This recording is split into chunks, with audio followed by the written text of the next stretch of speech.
Bem-vindos mais uma vez, amigos, ao Prophecy Odyssey Bible Study espetacular.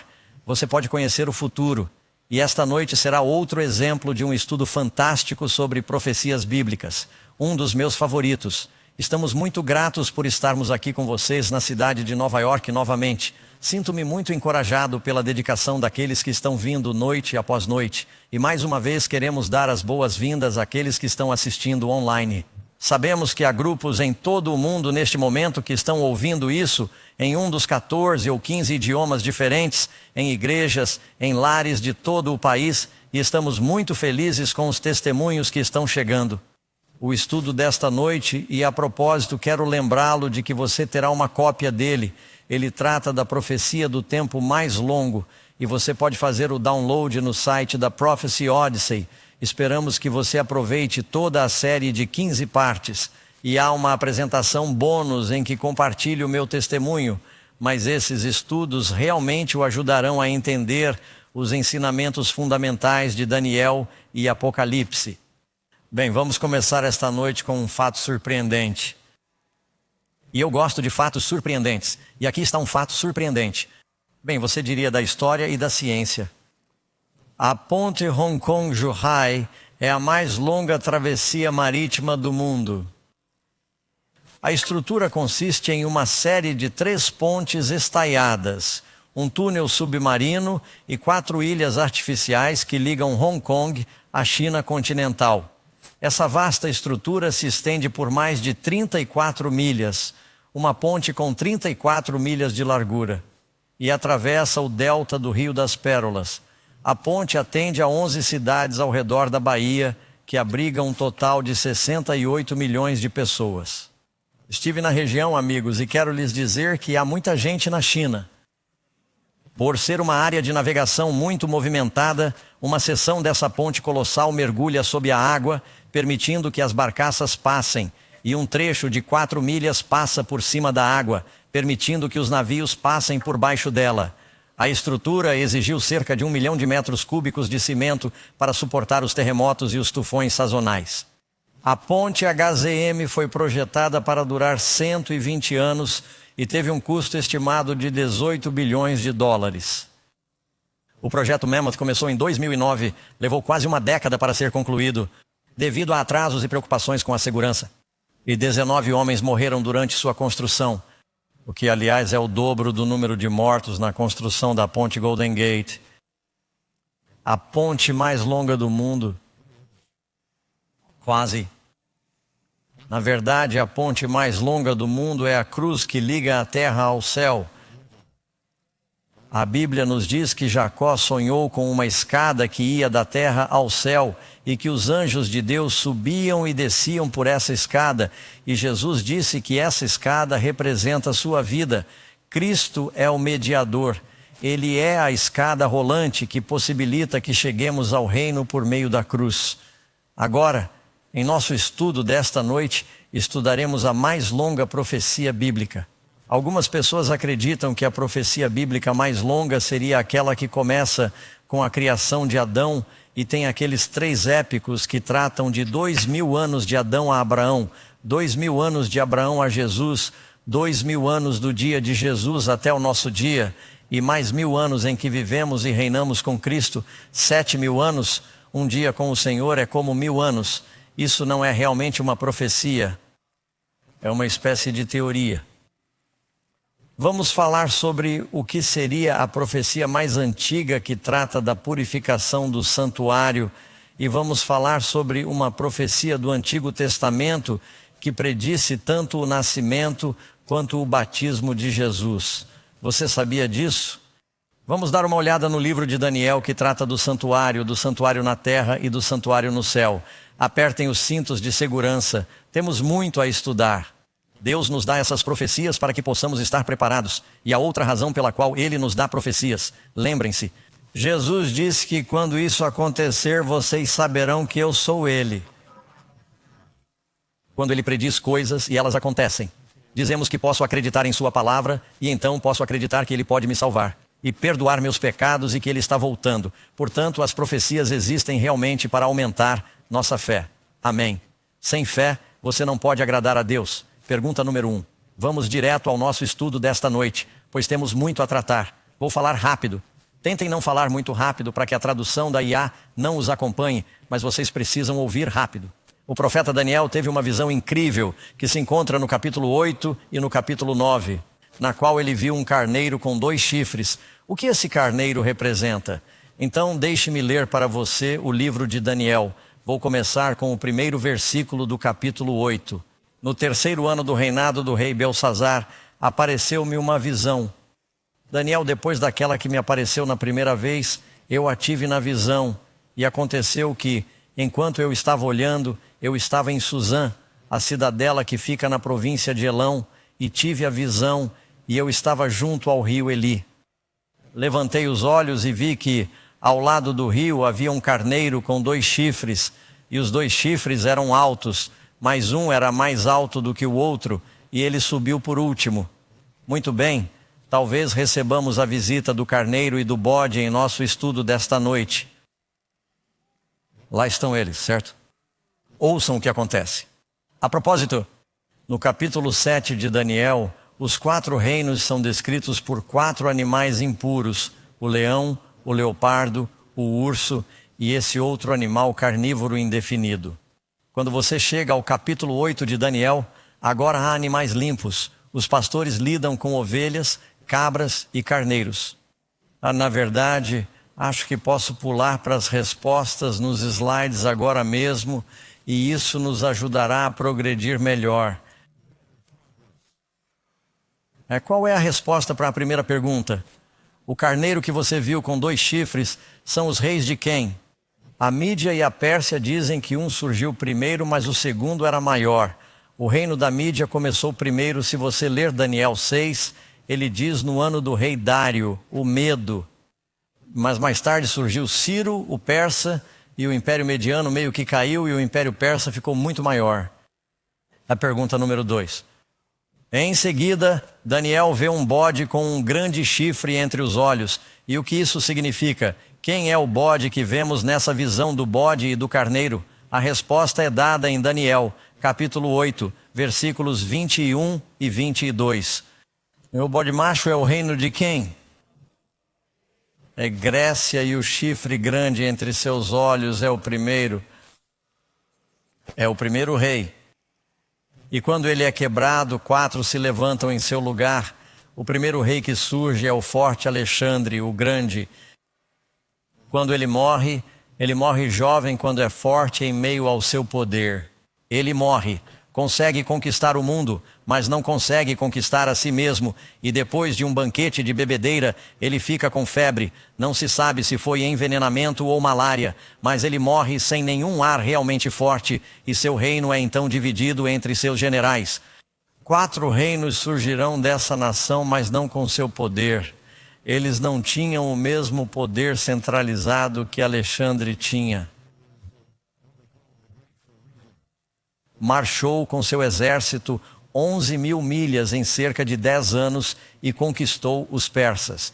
Vocês já ouviram falar da Batalha dos 300 espartanos, que foi antes de Alexandre, mas os gregos eram uma nação guerreira, e o pai de Alexandre, Filipe da Macedônia, fez com que Alexandre aprendesse com Aristóteles e alguns dos grandes filósofos, e ele era muito bem instruído e um grande tático militar. E seu reino se espalhou, e veja o escopo e o mapa do Império Grego que Alexandre espalhou. Mas depois ele morreu, e quando estava morrendo, alguém lhe perguntou quem reinaria em seu lugar, e ele disse: o mais forte. E é assim que geralmente funciona. E seus 4 generais começaram a dividir seu império entre eles. E agora temos esse bode com 4 chifres, que é uma imagem real. Não se trata de efeitos especiais.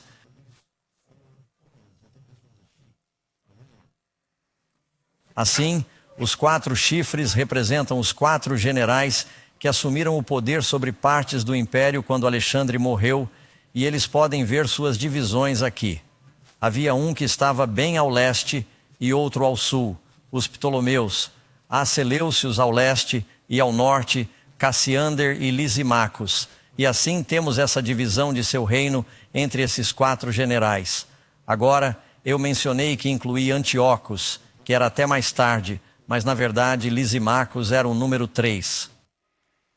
Um chifre pequeno surge de um dos 4. O que isso representa agora? Você notou que até agora o anjo está dizendo a Daniel exatamente quem são esses reis? O anjo diz Pérsia, Grécia. Mas o anjo não nos dá uma resposta exata. Então precisamos consultar a Bíblia, pois na época em que o anjo estava dando essa visão a Daniel, ninguém teria sonhado que Rômulo e Remo, naquela aldeia de Roma, se tornariam um império mundial. E por isso nem sequer lhe dá um nome, porque naquela época eles não tinham um nome. Um chifre pequeno brota de um dos 4, que poder ele representa? Do reino do Noroeste. O texto nos diz que um chifre pequeno surge desse império grego, o domina e ele se transforma no quê? O reino de Roma, Cláudio César. E agora estou lhe dando as escrituras. Cláudio César ordenou que todos os judeus saíssem de Roma. Sem dúvida, Roma estava no controle naquela época. E como os judeus estavam se rebelando e os cristãos estavam associados aos judeus, ambos foram perseguidos. Você pode ler em Lucas capítulo 2, quem foi que disse a todos os judeus para virem e serem tributados em sua aldeia natal? Augusto César, Roma estava governando, eles eram os governantes incontestáveis durante o tempo de Augusto César, eles tinham algo chamado Pax Romana, que significa que a paz romana durou cerca de 40 anos e apesar dos problemas de Augusto César, ele realmente manteve a paz, acreditava em ter uma família forte e era um líder forte. Roma começou a se desintegrar quando os secretários estavam administrando tudo e os imperadores romanos estavam apenas indo às orgias e vivendo para o prazer hedonista. E foi aí que Roma começou a se desintegrar. Você pode ler onde Pilatos, que foi nomeado por Roma, ele disse, devo crucificar o rei de vocês? Eles disseram, não temos outro rei a não ser César. Lembre-se disso. Portanto, o chifre pequeno que surge de uma das divisões do Império Romano está se referindo à Itália e a Roma. E é o Império Romano e está realmente falando sobre 2 aspectos dele durante a Roma pagã. Eles perseguiram os judeus. Nós sabemos, é claro, que eles destruíram Jerusalém, destruíram o templo, executaram Jesus sob a insistência de alguns dos líderes religiosos. Mas depois, à medida que o cristianismo cresceu a partir de Roma, você sabe, dentro de 100 anos após a morte de Cristo, agora havia mais cristãos gentios e judeus. E isso explodiu em torno do Império Romano, e eles foram perseguidos por Roma. Então Roma é o outro poder sobre o qual você está lendo em Daniel 8. Lembre-se de que estamos estudando Daniel 8 agora. E vamos para Daniel 9 em 1 minuto. Foi dito a Daniel que esse chifre pequeno contaminaria o santuário. Quanto tempo faltava para que ele fosse purificado? Agora vem a profecia do tempo. Isso vai ser muito emocionante, então você precisa ouvir com atenção. O anjo disse a Daniel por quanto tempo? Por 2.300 dias, então o santuário será purificado. Agora, o que isso significa, e algumas de suas versões da Bíblia podem dizer 2.300 tardes e manhãs, ambas as traduções funcionam. Deixe-me explicar do que se trata. Uma vez por ano, com que frequência? Uma vez por ano, o sumo sacerdote entrava no Santo dos Santos, era o que chamamos de Yom Kippur, ou Dia da Expiação. E ele fazia a purificação do santuário uma vez por ano. Portanto, se você disser 2.300 dias de expiação, quantos anos são?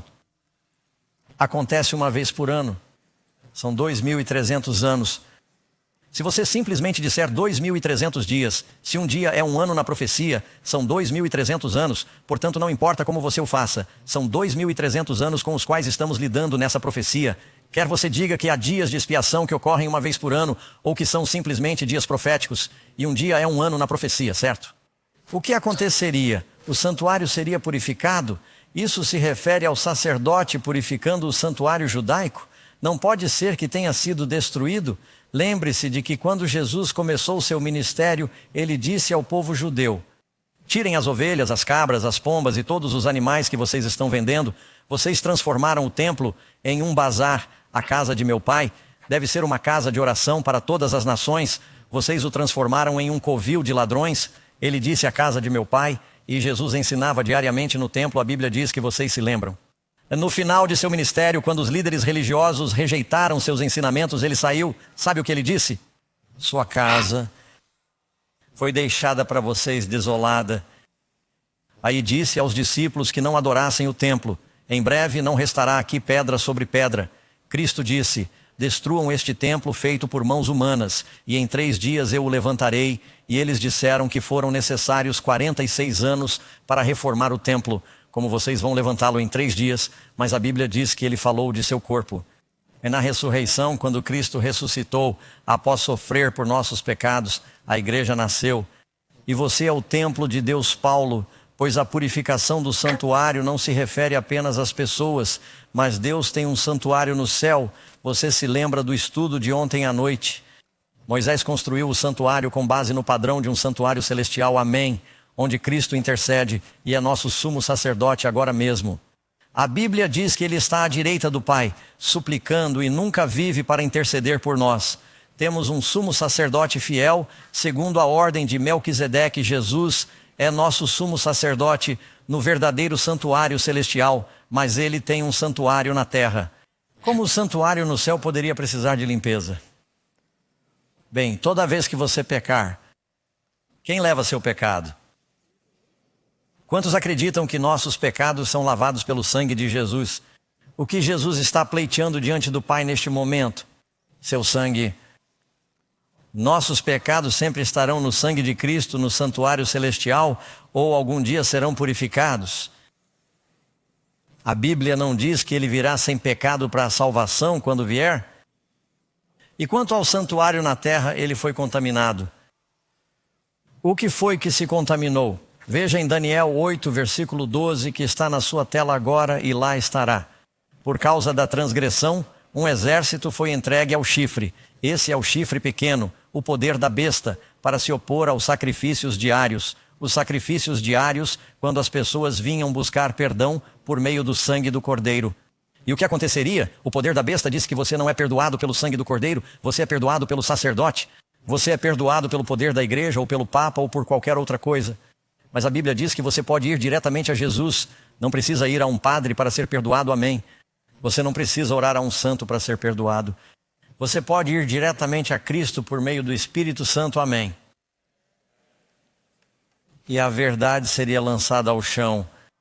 Então, você concorda que durante a Idade das Trevas a verdade foi jogada por terra?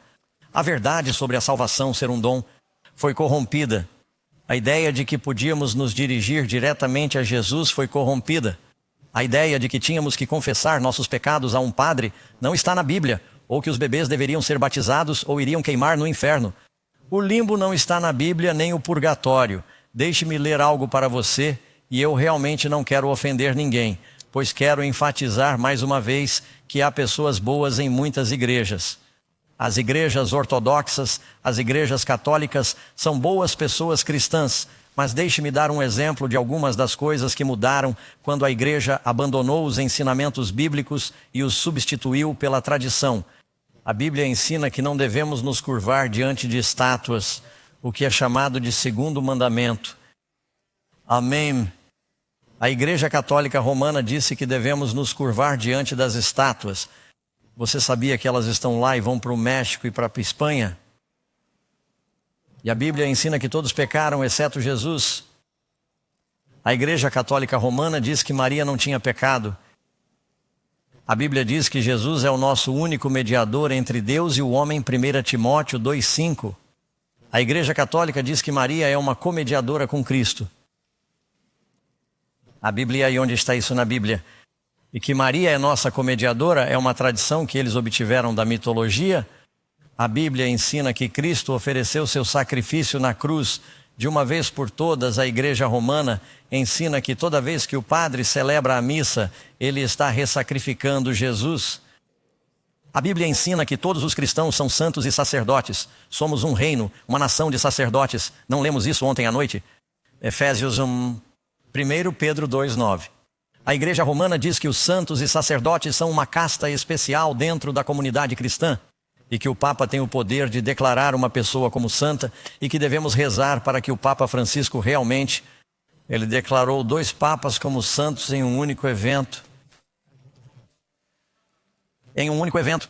Agora pense nisso por um minuto. Se você tivermos um santo a quem possamos rezar e que possa interceder por Deus e perdoar nossos pecados, e você tem um homem na terra que tem poder suficiente para criar um santo, o que é mais poderoso? O santo que ele está criando ou aquele que está criando o santo? Isso coloca muito poder em um ser humano. Isso faz sentido? Amigos, esses são fatos que estou compartilhando com vocês com base na Bíblia. A Bíblia ensina que não devemos chamar nenhum líder religioso de pai. Foi o que Jesus disse. Não chame nenhum homem de pai. Você pode chamar seu pai de pai. Ele quis dizer, não chame nenhum líder religioso de pai. Se você tiver um pai no céu. No entanto, é claro que a Igreja Católica e algumas outras igrejas ensinam isso. A Bíblia ensina a não orar em vão, repetindo o que Jesus disse, como fazem os pagãos. E isso significa que quando você vai se confessar e eles dizem para repetir essa oração 20 vezes, Salve Maria ou Pai Nosso, isso é chamado de repetição vã. Deus não se impressiona com o fato de você apenas... A oração deve ser a conversa inteligente de seu coração com a mente de Deus. É uma espécie de insulto ficar repetindo a mesma coisa como se ele não tivesse ouvido você na primeira vez. Ele sabe o que você precisa antes mesmo de você pedir. Ele não quer sua repetição vã. A Bíblia ensina a confessar seus pecados a Deus, porque somente Deus pode perdoar seus pecados. Isaías, a Igreja Católica Romana, diz que você deve confessar seus pecados a um sacerdote. Essa é apenas a ponta do iceberg. A verdade foi lançada por terra e diz que o poder dessa besta seria praticado e prosperaria. Mas foi feita uma profecia de que Deus purificaria o santuário na terra e no céu, haveria um dia celestial de expiação. Vejamos o que aconteceu no número 5. Como Daniel reagiu quando viu o poder do chifre pequeno perseguindo o povo de Deus e distorcendo a verdade? Daniel já era um homem idoso nessa época e quando viu a tremenda perseguição, não apenas o que os romanos fariam aos judeus, que sua nação seria destruída e o templo seria destruído, partiu seu coração, mas também viu o Israel espiritual de Deus, sendo queimado em uma fogueira, entregue aos leões, levado para as colinas e perseguido. Será que Daniel se importava com seu povo? A oração mais bonita da Bíblia é a oração de Daniel no capítulo 9 de Daniel. Leia-a quando ele estiver intercedendo pelo povo. Diz que eu, Daniel, estou em Daniel 8, versículo 27, desmaiei e fiquei doente. E fiquei atônito com a visão. Mas ninguém entendeu, ele não entendeu. Talvez tenha contado a seus amigos Henry e Ian Michel que eles não entenderam. E ele sabia que eventualmente Deus viria e lhe daria uma resposta. Mas o anjo não conseguiu terminar de explicar a visão, porque ele fisicamente não aguentou e desmaiou. Então Deus vai dizer, bem, acho que nunca entenderemos. Mas Deus pensa nas eras, anos depois Deus volta, anos depois para você é o próximo capítulo. Capítulo 9. O anjo retorna como resultado de Daniel estar lendo a Bíblia e orando. Sabe o que Daniel está lendo sobre a profecia?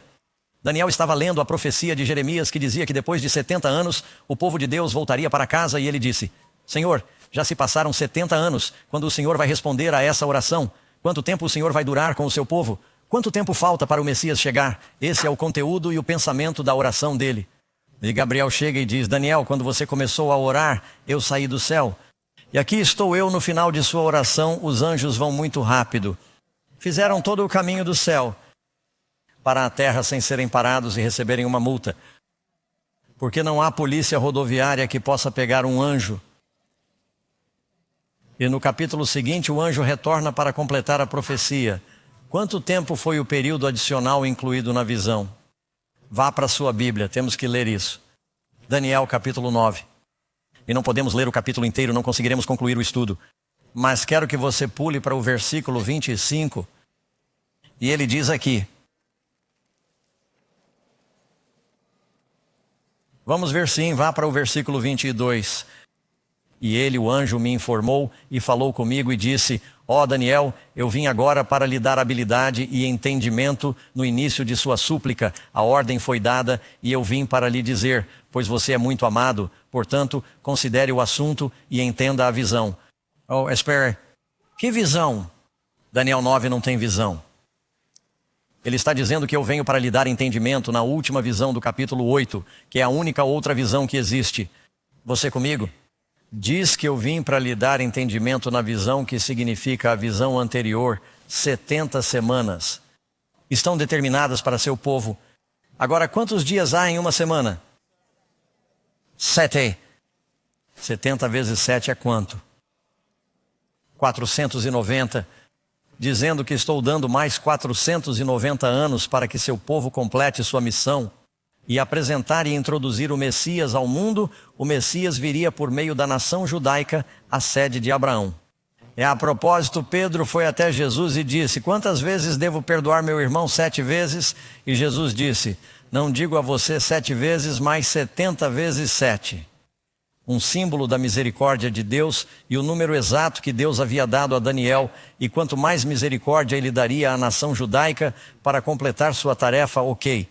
70 semanas estão determinadas para o seu povo e para a sua cidade santa, para que várias coisas aconteçam nesse período de tempo. Ouça, para acabar com a transgressão, para dar um fim aos pecados por meio do sacrifício de Cristo, para reconciliar a iniquidade. Você pode dizer: louvado seja Deus, podemos ser salvos de nossos pecados, para trazer uma justiça eterna. Por meio do Messias, para selar a visão, para completar essa visão, a profecia, e para ungir o Santíssimo Cristo. A palavra Messias significa o ungido, para ungir o ungido, o Messias. Agora ele começa a explicar isso. Portanto, saiba e entenda que a partir do momento em que foi dada a ordem para restaurar e edificar Jerusalém, este é o ponto de partida para a profecia. Para qual profecia? Bem, a primeira profecia que você encontra em Daniel 8. Disse que haveria 2.300 dias e que o santuário seria purificado. Ele disse: eu vim para lhes dar entendimento. Aqui está seu ponto de partida para ambas as profecias. Desde a ordem de restaurar e edificar Jerusalém até o Messias, o príncipe, haverá 7 semanas e 62 semanas. E a rua e o muro serão reedificados, mesmo em tempos difíceis. Se você ler o livro de Esdras e Neemias, verá todos os problemas que eles tiveram para reconstruir os muros da rua e da cidade, mesmo em tempos difíceis. E depois de 62 semanas, o Messias será cortado, mas não para si mesmo. Por quem o Messias será cortado? Por você, por mim. Ele morreu no meio de sua vida, em seu auge. E o povo do príncipe que virá. Agora, quando se diz o povo do príncipe que virá, está falando sobre o príncipe que está fazendo guerra com o povo de Deus. O povo do príncipe que virá, o poder romano, destruirá a cidade e o santuário, e o fim disso será um dilúvio.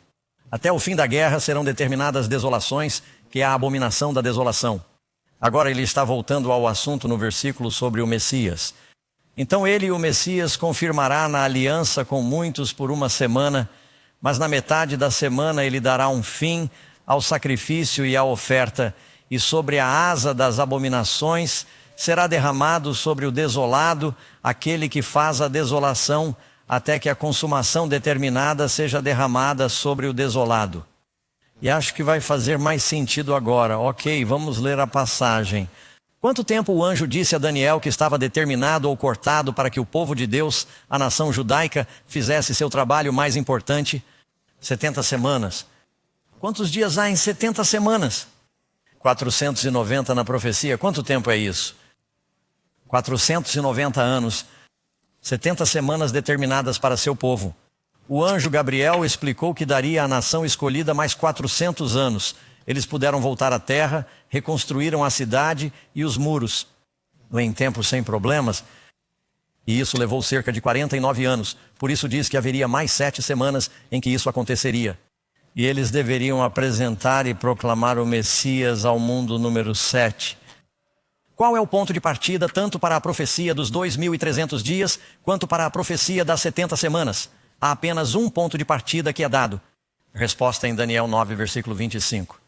Não, pois, e entendam que desde a saída da ordem para restaurar e edificar Jerusalém até o Messias, o príncipe, haverá 7 semanas e 23 em 2 semanas. 7 semanas para o primeiro período de tempo de construção da cidade na muralha, quando eles voltariam.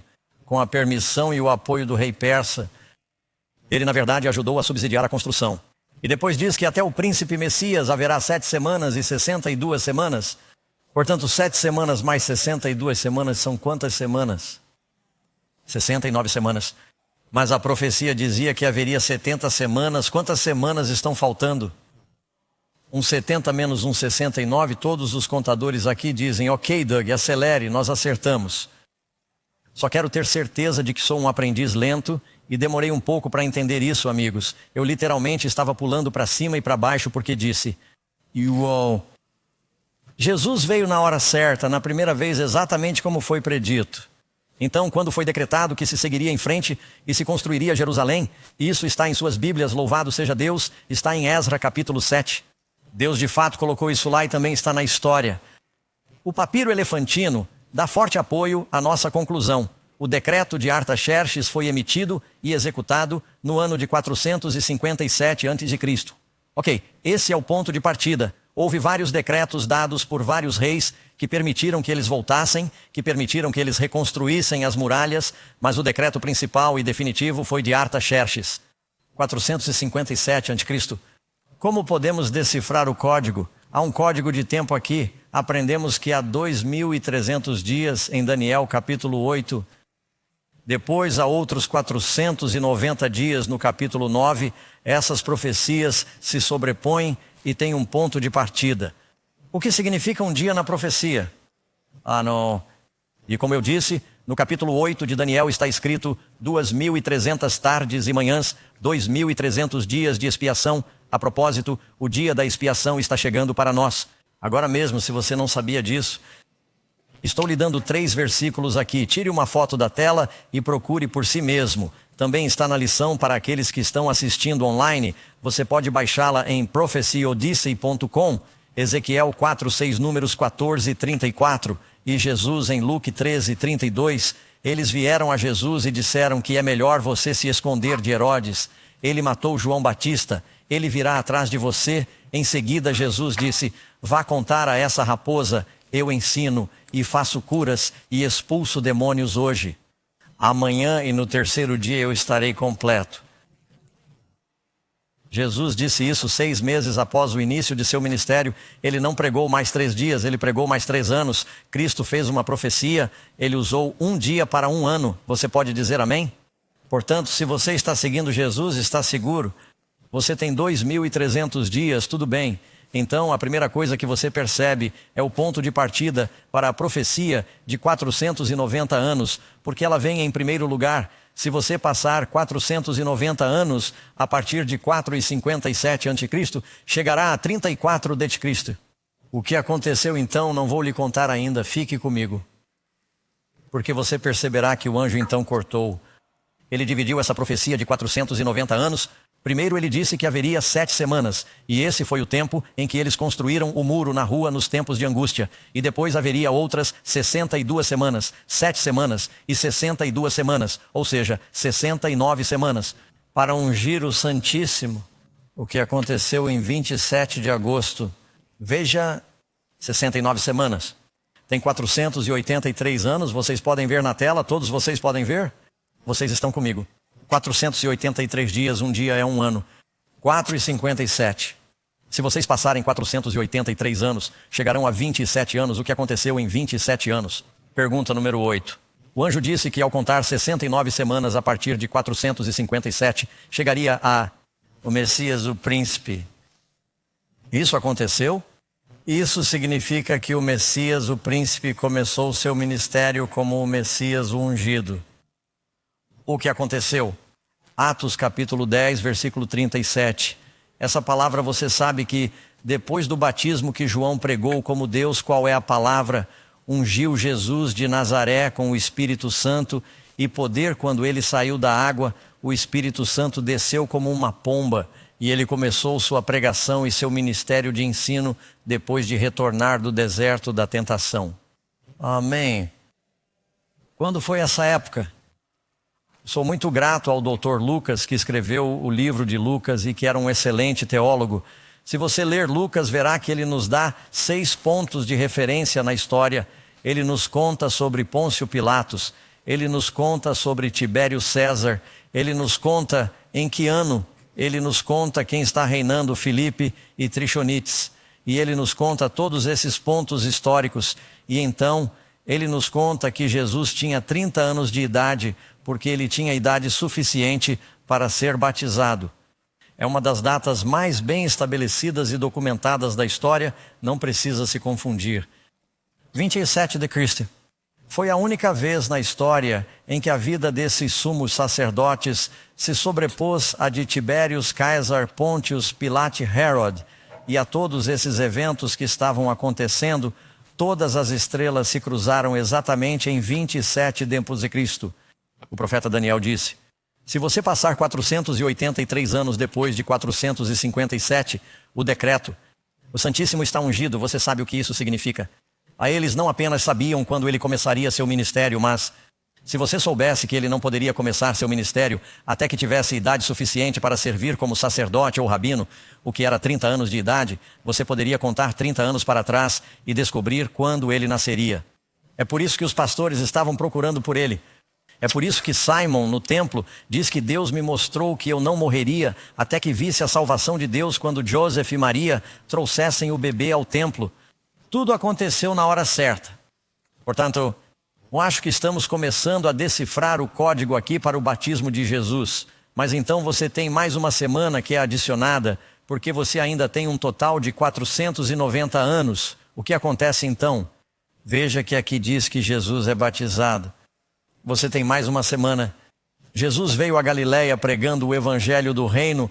Como Jesus começou a pregar, o tempo está cumprido e o reino de Deus está próximo, que tempo está cumprido. Cristo começa a pregar, o tempo está cumprido. O tempo da profecia de Daniel sobre o início do ministério do Messias. Cristo estava falando sobre essa profecia. Jesus se referiu ao profeta Daniel em seus ensinamentos.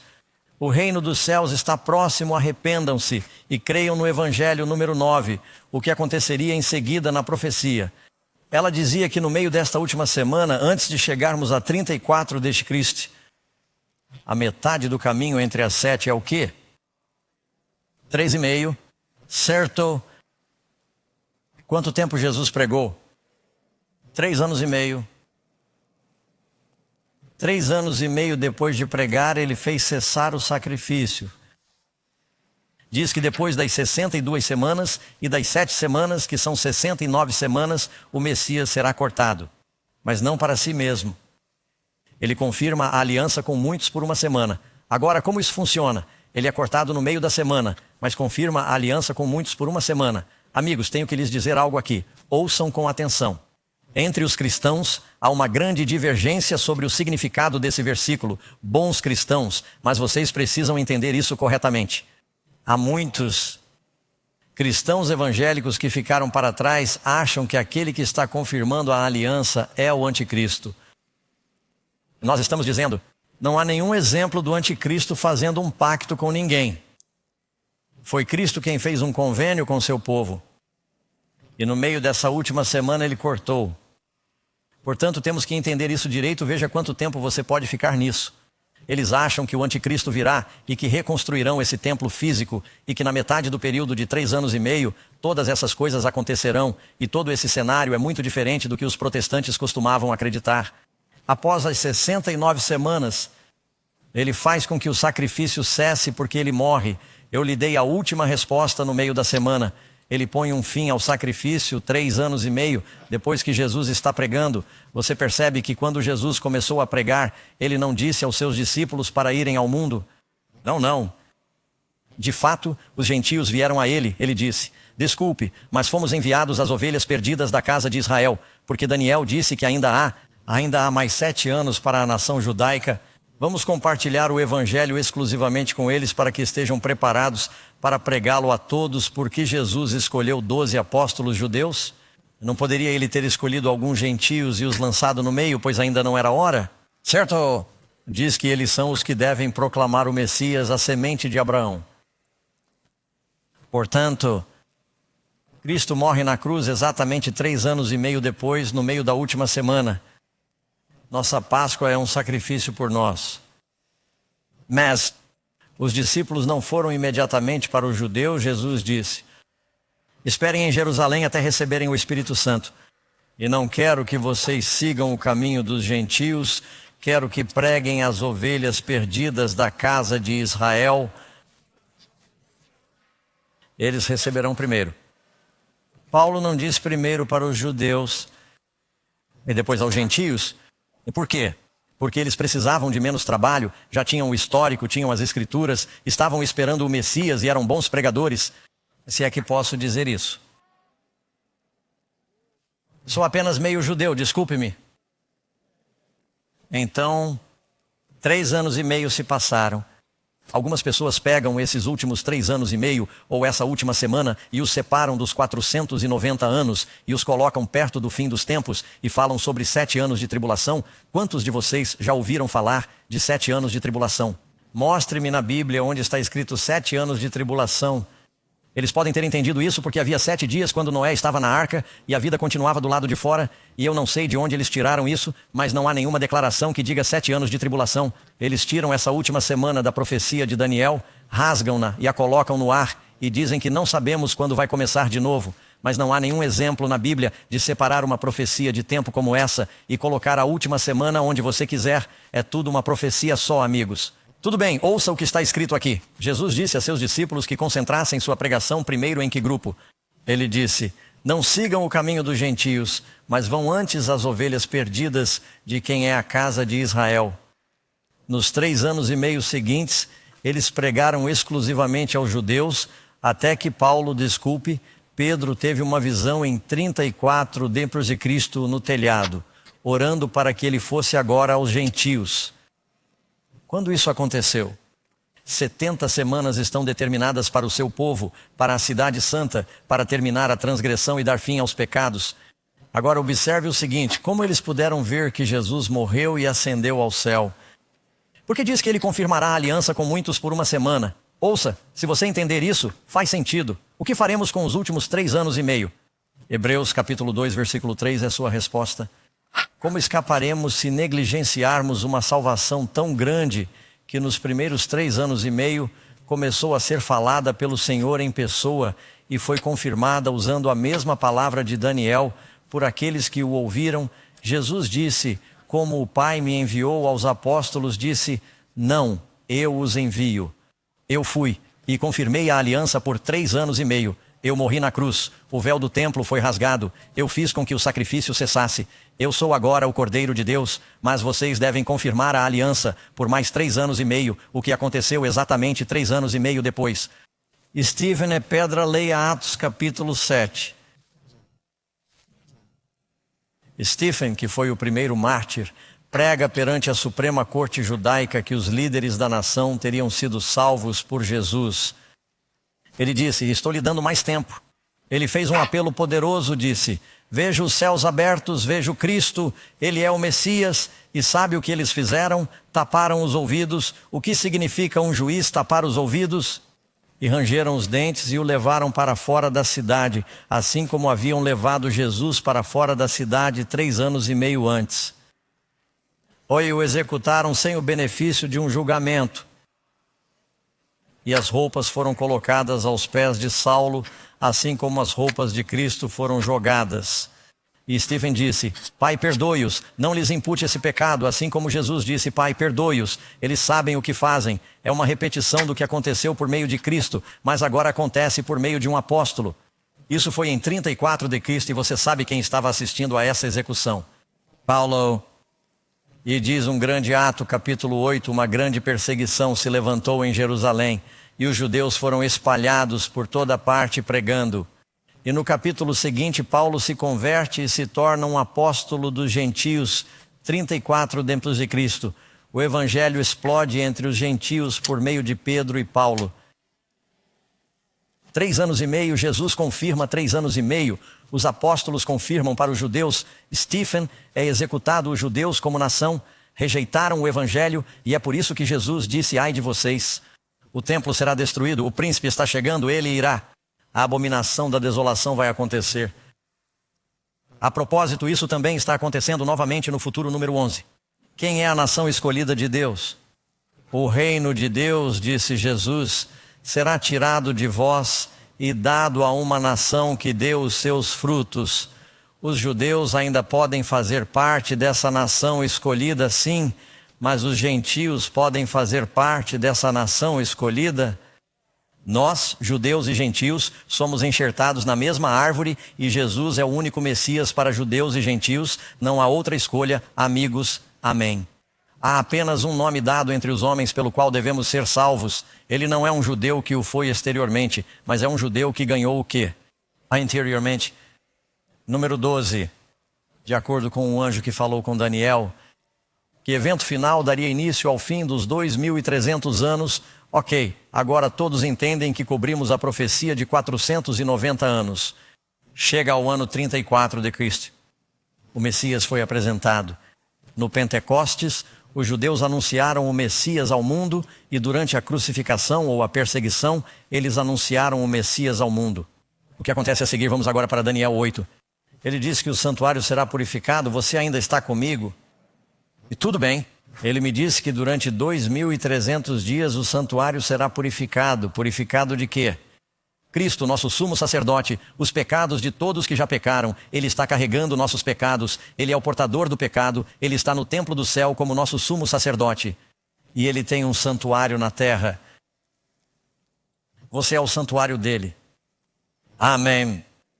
Tudo bem, os 490 anos ou 70 semanas foram completados. Há um tempo profético restante. Se você partir de 34 d.C. e adicionar os 1810 anos restantes, quando isso chegará a 1844. Pastor Doug, não me lembro de ter ouvido falar sobre isso na história. O que está acontecendo em 1844 foi, na verdade, um período muito importante na história por um motivo. Houve um grande reavivamento em todo o mundo. Muitas pessoas pensaram, quando estudaram as profecias de Daniel, que Jesus viria. Eu vou lhe dar um pequeno fato surpreendente que você provavelmente não sabe. Quantas pessoas já ouviram falar da religião Bahá'í? A religião Bahá'í, os Bahá'ís também abriram a profecia de Daniel, estudaram a mesma profecia e disseram, sabe, isso vem em 1844. Eles usam essa mesma data. Interessante porque é a única data que aparece. Você gostaria de saber quando o comunismo nasceu? Karl Marx escreveu seu manifesto em 1844 e o ateísmo começou a se espalhar pelo mundo. Confira alguns fatos rápidos e surpreendentes. Quem quer saber qual foi a primeira mensagem de e-mail? A primeira mensagem de e-mail foi de Robert Morse, que inventou o código Morse. E a primeira mensagem foi da Bíblia. O que Deus fez. Essa foi a primeira mensagem. Você sabe quando ele fez isso? 1844. A evolução está espalhada pelo mundo todo. De onde veio isso? Charles Darwin. Você sabe quando ele obteve sua teoria durante a excursão do HMS Beagle? Adivinhe em que data? 1844. A Bíblia Codex Sinaiticus é descoberta no mosteiro de Santa Catarina. 1844. O Édito de Tolerância é aprovado, permitindo que os judeus voltem e se estabeleçam na Terra Prometida. 1844. O nascimento da evolução e o nascimento do ateísmo. Todas essas coisas estão acontecendo. A Revolução Industrial, Friedrich Nietzsche diz que Deus está morto. Joseph Smith, fundador da Igreja Mormon, que eu acredito ser um cristianismo falsificado. E não quero ser grosseiro, mas é nisso que acredito. Ele morre em 1844, Brigham Young vai para Utah. Quero dizer, é um ano crucial. Há 7 eras da igreja, começando com Éfeso, a primeira era da igreja, e depois temos Samaria, e à medida que passamos pelas diferentes eras da igreja, chegamos à última era da igreja, que é chamada de Laodiceia. Significa o julgamento do povo. Cristo é o nosso sumo sacerdote. O julgamento final, antes de sua vinda, está começando o dia da expiação. Foi um tempo de julgamento. Cristo tem servido como nosso sumo sacerdote no céu desde sua ascensão em 1844. Há 2 apartamentos no santuário. Ele entrou em sua fase final. Começou um julgamento de acordo com os livros que estão escritos. Portanto, número 13, quando Jesus ascendeu ao céu, onde continuou seu ministério por nós, visto que temos um grande sumo sacerdote que atravessou os céus, Jesus, o Filho de Deus, mantenhamos firme a nossa confissão. Cristo veio, Hebreus 9:11, Cristo veio como sumo sacerdote das coisas boas que viriam com um maior e mais perfeito que tabernáculo não feito por mãos humanas, que não é desta criação. Ele está no templo celestial, amigos, é nosso sumo sacerdote, amém. Quando ele chorou e morreu na cruz, o propósito do templo terrestre acabou e não será reconstruído. Número 14. Deus ainda tem um templo na terra?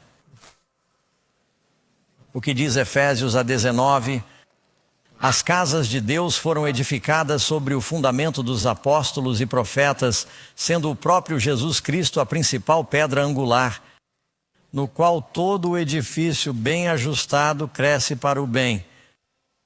Um templo santo no Senhor, no qual vocês estão sendo edificados para a habitação de Deus. Vamos dar uma olhada no nosso gráfico, vamos colocá-lo na tela e também teremos uma versão tridimensional do gráfico aqui. Deixe-me ver se você o tem aqui onde eu possa ver tudo. Então aqui temos o início, quando 4:57. Você tem os primeiros 490 anos que vão até o batismo de Jesus, que ocorre quando 27 de Cristo. Esse é o tempo para a nação judaica. Nos próximos 3 anos e meio, Cristo confirma a aliança em pessoa. E então ele faz com que o sacrifício cesse. Ele morre na cruz, mas disse: não vá aos gentios, mas vá às ovelhas perdidas. Mas eles rejeitam. A Suprema Corte rejeita a mensagem de Stephen. E o tempo deles é cortado como nação.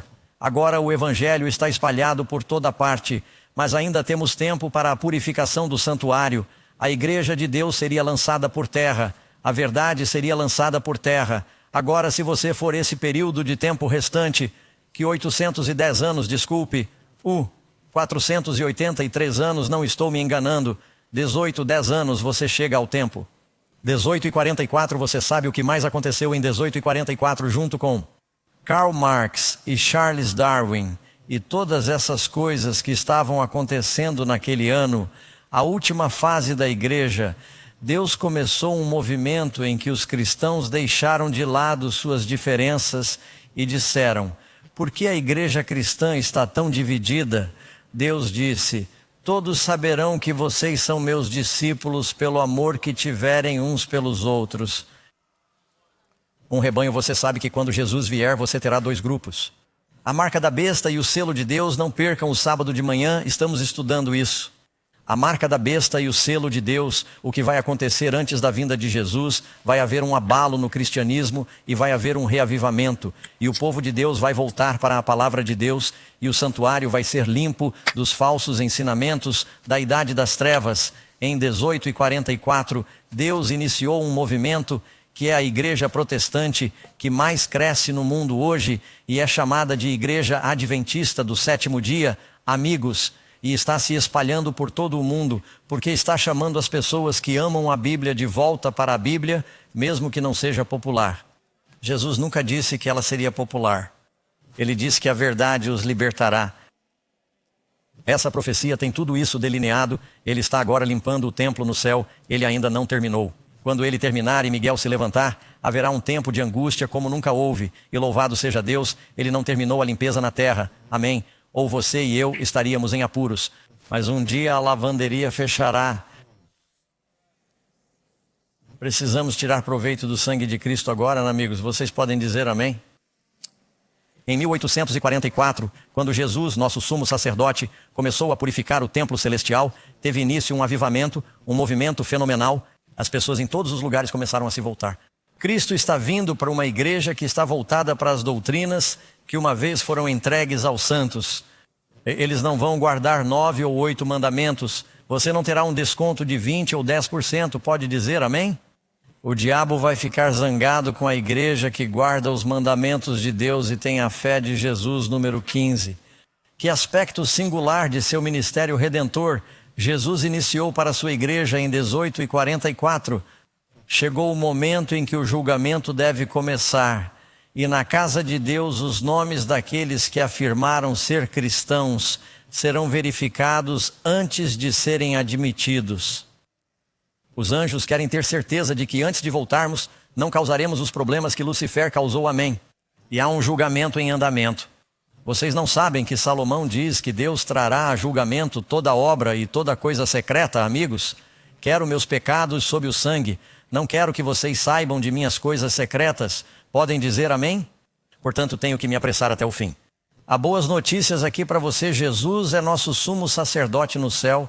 Não precisamos ter medo de seu julgamento final. Você sabe por quê. Diz que a corte está sentada. A número 16. A nossa grande esperança é que Jesus é o nosso advogado. Você pode dizer amém? 1 Sião 2:1, ele é o nosso juiz.